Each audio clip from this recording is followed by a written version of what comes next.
Early morning, good morning, mga kusina.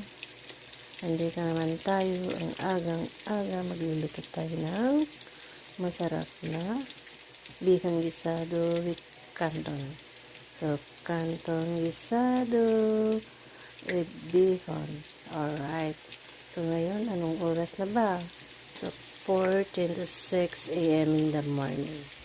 Dito po ay may nag-order isang malaking palayok.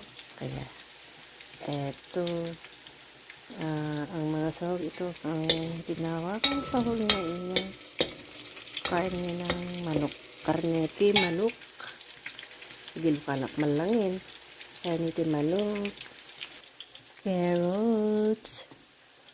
Eto, repolyo. Ayan,